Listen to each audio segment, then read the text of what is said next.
എല്ലാവർക്കും പുതിയൊരു എപ്പിസോഡിലേക്ക് ഹാർദമായ സ്വാഗതം. അപ്പോൾ നമ്മളിപ്പോൾ ആയിരിക്കുന്നത് ആലപ്പുഴയിലാണ്. ആലപ്പുഴ ബീച്ചിൻ്റെ സൈഡിലാണ്. ഇവിടെ നമുക്ക് ഏകദേശം 150-200 വർഷത്തോളം പഴക്കമുള്ള ഒരു തറവാട്ടിലാണ് ഇപ്പോൾ നമ്മൾ താമസിക്കാനായിട്ട് പോകുന്നത്. അപ്പോൾ അതിൻ്റെ ചുറ്റുമുള്ള കാഴ്ചകളും ഇതിൻ്റെ പ്രകൃതി സൗന്ദര്യമൊക്കെ ഞാൻ നിങ്ങളെ കാണിക്കാം. അതുകൊണ്ട് ഞങ്ങളുടെ പുറയിൽ കാണുന്ന ഇത് ഏകദേശം 250 വർഷത്തോളം പഴക്കമുള്ള ഒരു തറവാടാണ്. ഇപ്പോൾ അതൊരു ചെറിയൊരു റിസോർട്ടാക്കി മാറ്റിയിരിക്കുകയാണ്. അപ്പോൾ അതിൻ്റെ കാഴ്ചകളിലേക്ക് ഇനി നമുക്ക് ഒന്ന് കടന്നു വരാം. നമുക്ക് പണ്ടത്തെ ഒരു വലിയൊരു തറവാടാണ്. അപ്പോൾ അതിൻ്റെ സൈഡ് വ്യൂവും ഒക്കെയാണ് ഇപ്പോൾ നമുക്ക് കാണാനായിട്ട് കഴിയുന്നത്. ഇപ്പോൾ ഇത് ചെറിയൊരു റിസോർട്ട് പോലെ ആക്കി എടുത്തിരിക്കുന്നു. ഇച്ചിരി പണിപ്പെട്ടാണ് ഇതെല്ലാം ചെയ്ത് വച്ചിരിക്കുന്നത്. ഇതിൻ്റെ മുകളിലത്തെ നിലയിലാണ് നമ്മുടെ പ്രെയറൊക്കെ കഴിഞ്ഞതിന് ശേഷം വിശ്രമിക്കുന്നത്. ചുറ്റും വളരെ നല്ല അന്തരീക്ഷമാണ്. ഇനി കുറച്ച് താഴോട്ടിറങ്ങി കഴിഞ്ഞാൽ നമുക്ക് ബീച്ചിലോട്ട് പോകാം.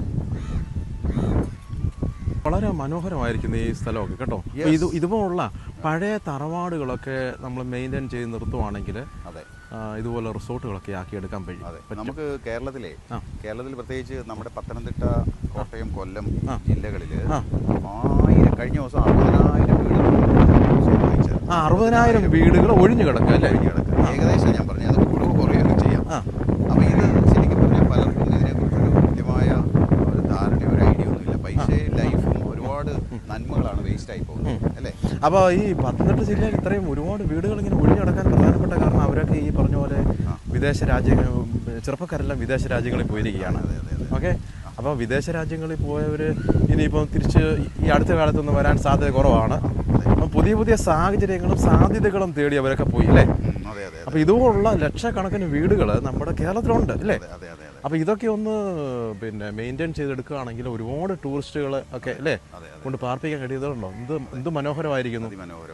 അപ്പോൾ ഇതിൻ്റെ ടോപ്പിലാണ് നമ്മളിന്ന് ജസ്റ്റ് മീറ്റിംഗ് ഒക്കെ കഴിഞ്ഞതിന് ശേഷം താമസിക്കാനായിട്ട്. അതിലൊരു സ്ട്രക്ചർ ഇപ്പോൾ ഇങ്ങനെ ഈ ഒരു പൊളിഞ്ഞൊന്നും കാണത്തില്ല വീട്, പക്ഷേ ആൾതാമസം ഇല്ലാതെ കാട് കയറി കിടക്കുകയാണെങ്കിൽ പിന്നെ അത് ഭംഗിയാക്കി എടുക്കാനുള്ള കഴിയുന്ന തരത്തിലുള്ള ഇൻസ്റ്റിറ്റ്യൂഷൻസ്, ഓർഗനൈസേഷനും ഉണ്ട് കേരളത്തിൽ തന്നെ. അവരെ കണക്ട് ചെയ്ത് കഴിഞ്ഞാൽ ഇത്രയേ ഉള്ളൂ. നമ്മൾ അവരെ കോൺടാക്ട് ചെയ്തിട്ട് അവരുടെ ഡീറ്റെയിൽസ് കളക്ട് ചെയ്ത് ഞങ്ങൾ ചെയ്ത് കൊടുക്കുന്നവരുണ്ട്.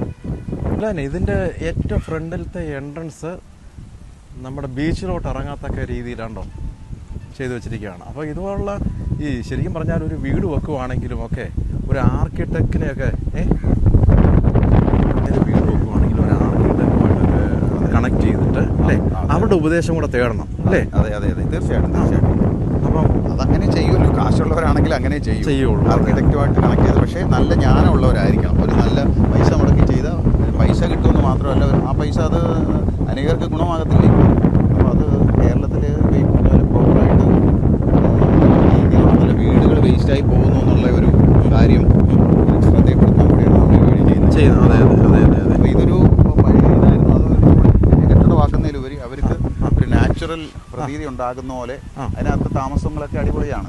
പഴയ ഓർമ്മകളൊക്കെ നമുക്ക് കിട്ടും. ചെയറും കാര്യങ്ങളൊന്നും കൂടിയത് ഒരു സോഫയൊന്നും അല്ല. പഴയ ചെയറാണ്. പിന്നെ ഓടാണ് വെച്ചേക്കുന്നത്. പിന്നെ അതിന്റെ തൂണുകളും കാര്യങ്ങളും എല്ലാം പഴയ സ്റ്റൈലാണ്. നമുക്കതൊരു നൊസ്റ്റാൾജിയ കൊണ്ടുവരും. അതിന്റെ മുറ്റങ്ങളും കാര്യങ്ങളും എല്ലാം ഒരു ഓൾഡ് ഫീലിംഗ് ആണ്. തെങ്ങൊന്നും മുറിച്ച് കളഞ്ഞിട്ടില്ല. തെങ്ങൊക്കെ മനോഹരമായ നല്ല കായ്വനയുള്ള തെങ്ങാണ്. എൻ്റെ ഒരു സുഹൃത്ത് നല്ല കായ്വനയുള്ള തെങ്ങുകളാണ്. ഇത് നോക്കിയാൽ നല്ല കായ്ഫലമാണ് കണ്ടോ. അതെ പ്രത്യേകിച്ച് ഈ കടലിൻ്റെ സൈഡോട് ആയതുകൊണ്ടേ, ബീച്ചിൻ്റെ സൈഡോട് ആയതുകൊണ്ട് തെങ്ങിനൊക്കെ നല്ല കായ്ഫലം ഉണ്ട് അല്ലേ? അപ്പോൾ ഇങ്ങനെയുള്ള സ്ഥലങ്ങളൊക്കെ വന്ന് താമസിക്കുമ്പം പഴയകാല അനുഭവങ്ങളൊക്കെ നമുക്ക് പെട്ടെന്ന് മനസ്സിലേക്ക് കൂടി കഴിയുമ്പോൾ ഒരു നൊസ്റ്റാൾജിയ ഫീലിംഗ്. അതായത് നമ്മളെ പണ്ടത്തെ കാലത്തെ അനുഭവം നമുക്ക് മനസ്സിനൊരു ഫീലാണ്. ഇപ്പോഴത്തെ കാലം എന്ന് പറയുന്നത് തിരക്ക്, പിന്നെ മനുഷ്യബന്ധങ്ങൾ കുറവ്, ദൂരെ ഇരിക്കുന്നവരെയാണ് നമ്മൾ കൂടുതൽ സംസാരിക്കാൻ ഇഷ്ടപ്പെടുത്തിരിക്കുന്നവരോട് മിണ്ടിയില്ല. പക്ഷേ ഇങ്ങനെയുള്ള സ്ഥലങ്ങളിലേക്ക് കുടുംബമായിട്ട് വന്ന് താമസിക്കാന്ന് വെച്ചാൽ ഫാമിലിയായിട്ട് താമസിക്കാനുള്ള സൗകര്യങ്ങളുണ്ട്. എല്ലാവരുമായിട്ട് മിണ്ടിയും പറഞ്ഞും സംസാരിച്ചും ഫുഡ് കഴിച്ചും ഇരിക്കുമ്പോൾ അതൊരു ഭയങ്കര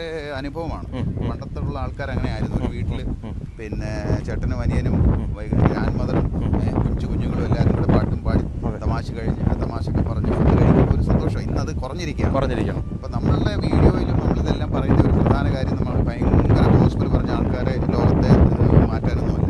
നമുക്കത് കഴിയത്തില്ല. അവരവർ മാറുകയാണെങ്കിൽ അവരവർക്ക് നല്ലത്. നമ്മൾ സ്വയം നമ്മൾക്ക് തന്നിരിക്കുന്ന ബോധ്യം അനുസരിച്ച് നമ്മൾ മാറുക എന്നുള്ളതേ ഉള്ളൂ. പക്ഷേ സമൂഹത്തിലേക്ക് മനുഷ്യബന്ധങ്ങളുടെ വില പഠിപ്പിക്കുക. മനുഷ്യബന്ധങ്ങൾ എന്ന് പറയുമ്പോൾ നമ്മുടേതായ ബ്ലഡ് റിലേഷൻ ആയാലും നമ്മുടെ ഫ്രണ്ട്സ് സർക്കിൾ ആയാലും അവരുമായിട്ട് കൂടുതൽ വെർബൽ കമ്മ്യൂണിക്കേഷൻ ചെയ്യുക. ഓൺലൈൻ കമ്മ്യൂണിക്കേഷൻ ആകാതെ വെർബലി സംസാരിക്കുകയും വിളിക്കുകയും ഒക്കെ ചെയ്യുക. അപ്പം ബിജു ബ്രദർ ഇപ്പോൾ 15-ലധികം വർഷമായിട്ടുള്ള ഫ്രണ്ട്ഷിപ്പാണ് ഞങ്ങൾ. 15 വർഷത്തിലധികമായി. 15 വർഷത്തിലധികമായി ഒരു കാഷ്വൽ ഫ്രണ്ട്ഷിപ്പായിരുന്നു. പക്ഷേ പല കാര്യങ്ങളും ഒരേ തരത്തിൽ ചിന്തിക്കുന്നയാളായതുകൊണ്ട് ഞങ്ങളെ ഫ്രണ്ട്ഷിപ്പ് ഇന്നവരെ ഒരു കാരണത്താലും മുടങ്ങിപ്പോയിട്ടില്ല. മിക്ക ദിവസങ്ങളിൽ 5-10 പ്രാവശ്യം വിളിക്കും, ഞങ്ങൾ ഒരുമിച്ച് യാത്ര ചെയ്യുന്നു. അപ്പോൾ നമുക്കിങ്ങനെയുള്ള നല്ല സൗഹൃദങ്ങൾ മാനസികമായ ഡെവലപ്മെൻറ്റിന് നല്ലതാണ്. കാരണം ചില ടെൻഷൻ അടിച്ചിരിക്കുമ്പോൾ മാനസികമായിട്ട് നമ്മുടെ പ്രാർത്ഥന പോലും അറ്റുപോകുമ്പോൾ എനിക്ക് എല്ലാ ദിവസവും പ്രാർത്ഥിക്കുന്ന ഒരു സുഹൃത്തുണ്ട്.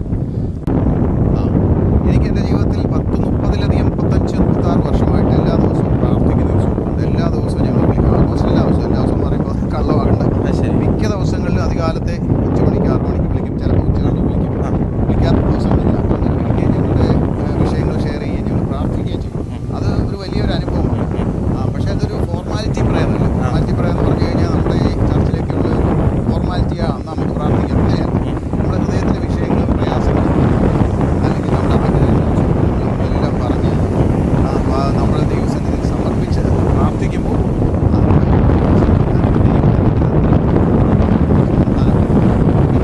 ഹലോ പുസി,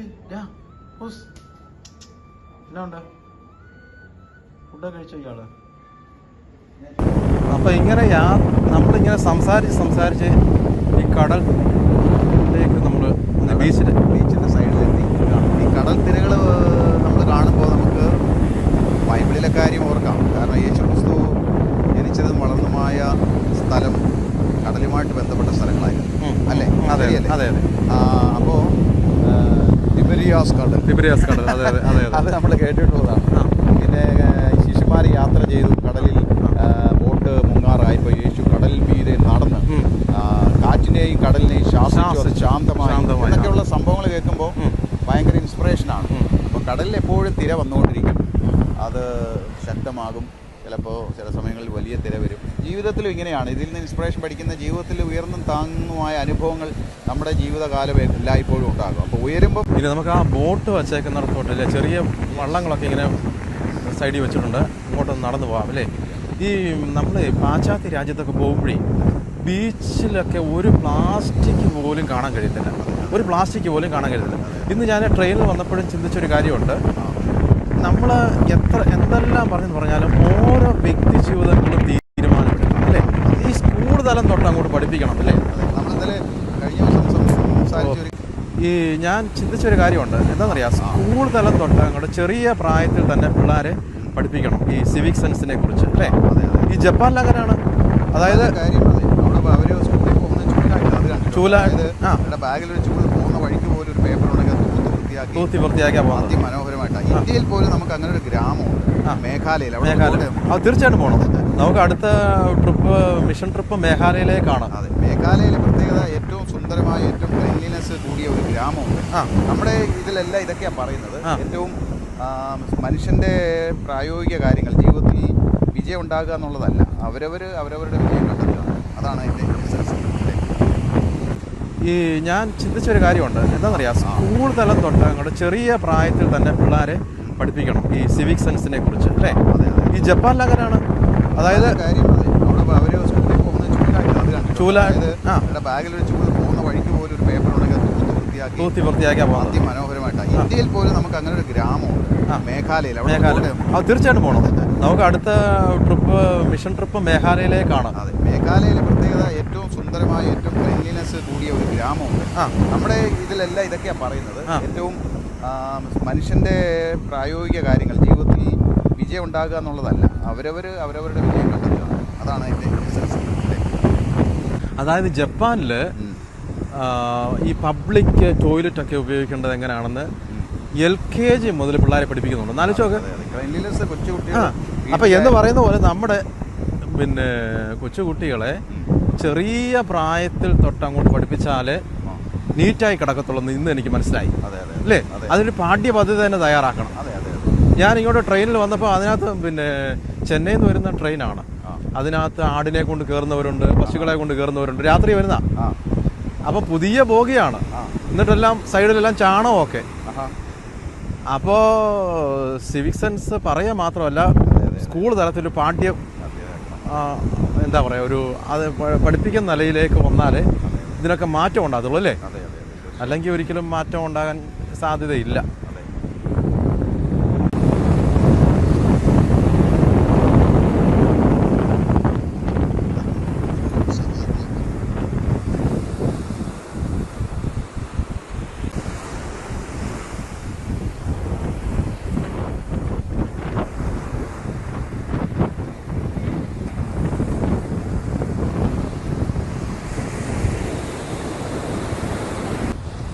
സൺസെറ്റിൻ്റെ സമയമായി വരികയാണ്.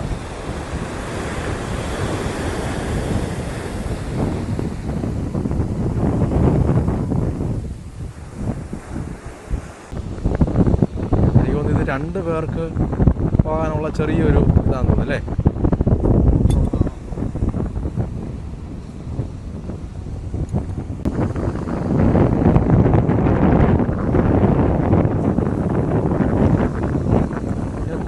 ചാരി വെച്ചേക്കാണ്. എന്താ സംഭവം ഇത്? അതായത് ഫ്ലോട്ട് ചെയ്ത് അങ്ങനെ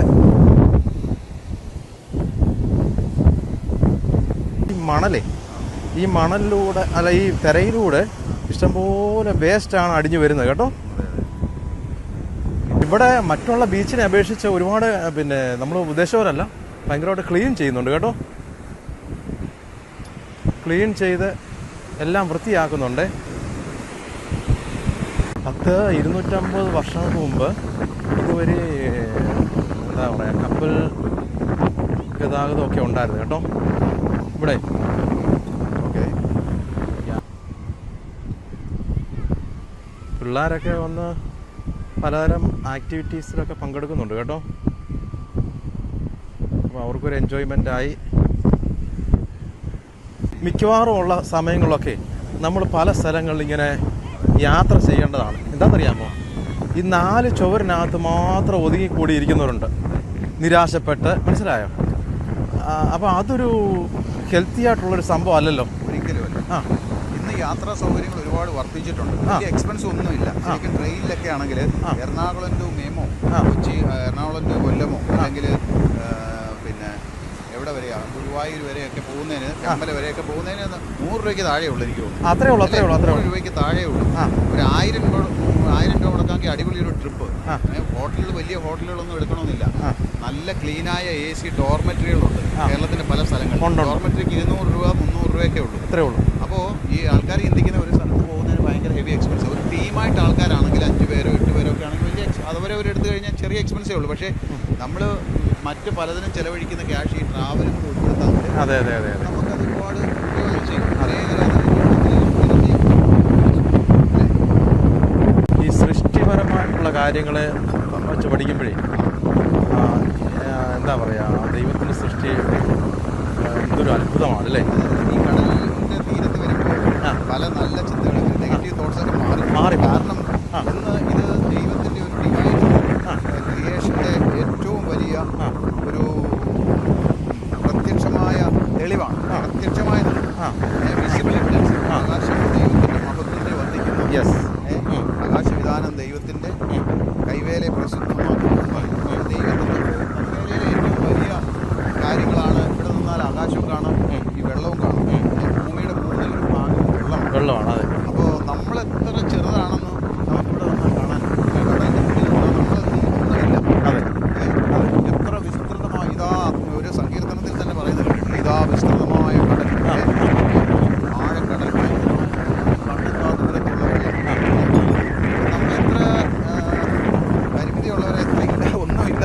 നമ്മുടെ ഈ പ്രശ്നങ്ങളെ വഹിച്ച് നമ്മുടെ തലയിലുള്ളതുപോലെ പല ആൾക്കാരുടെയും ഭാവങ്ങളും രീതികളും. നമ്മൾ എത്ര സിമ്പിളാണ് ഈ ഭൂമിയിൽ. അതെ അതെ അതെ.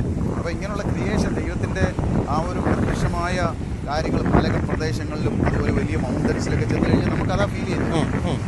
ഹൗ ഗ്രേറ്റ് ദൗ ആർട്ട് അങ്ങനൊരു പാട്ട് കേട്ടു. അതെ അതെ. എൻ്റെ ചെറുപ്പത്തിലെ 8ാം ക്ലാസ്സിലൊക്കെ പഠിക്കുന്ന സമയത്ത് കേട്ടോ ഈ പാട്ടൊക്കെ അനവധി തവണ കേൾക്കുകയും പാടുകയും അത് നമ്മുടെ കോമ്പറ്റീഷനൊക്കെ പാടിയിട്ടുണ്ട്.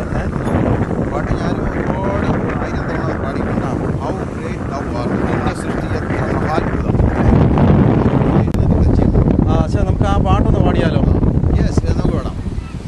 Let's start. Oh Lord my God, when I in awesome wonder consider all the works thy hands hath made. I see the stars, I hear the mighty thunder, thy power throughout the universe display. Then sings my soul, my Savior God, to thee.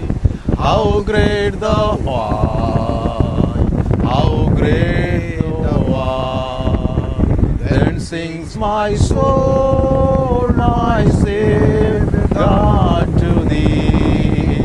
How great thou art, how great thou art. നമ്മുടെ ഈ മേൽപ്പാലം ഇതുണ്ട്. നമ്മൾ പിന്നെ കുറച്ച് നാൾ മുമ്പുള്ള ഇതൊരു പ്രൊജക്റ്റാണെന്ന് തോന്നുന്നു. ഈ നമ്മുടെ പ്രത്യേകിച്ച് ഇന്ത്യയിലും പ്രത്യേകിച്ച് കേരളത്തിൽ നമ്മുടെ ഇൻഫ്രാസ്ട്രക്ചറൊക്കെ കുറച്ചുകൂടെ ഡെവലപ്പ് ചെയ്യേണ്ട പിന്നെ കാലങ്ങളൊക്കെ അതിക്രമിച്ചിട്ടുണ്ട്. കാരണം ചൈനയിലൊക്കെ നമ്മൾ പോകുമ്പോൾ തലങ്ങും വിലങ്ങും എല്ലാം റോഡുകളാണ്. മുകളിൽ കൂടെയും ചൈന, അതുപോലെ തന്നെ സിംഗപ്പൂർ, മലേഷ്യ, മനസ്സിലായില്ലേ? അപ്പോൾ ഈ ഇൻഫ്രാസ്ട്രക്ചർ പ്രത്യേകിച്ച് റോഡ് മാർഗമൊക്കെ കുറച്ചുകൂടെ ഡെവലപ്പ് ചെയ്ത് കഴിഞ്ഞാൽ ഒരു സ്ഥലത്തു നിന്ന് മറ്റൊരു സ്ഥലത്തേക്ക് പോകുന്നത് വളരെ ഈസി ആയിരിക്കും. ഇന്ന് ഒരുപാട് സമയങ്ങളെടുക്കുന്നുണ്ട് ഒരു സ്ഥലത്തു നിന്ന് മറ്റൊരു സ്ഥലത്തേക്ക് പോകാനായിട്ട്.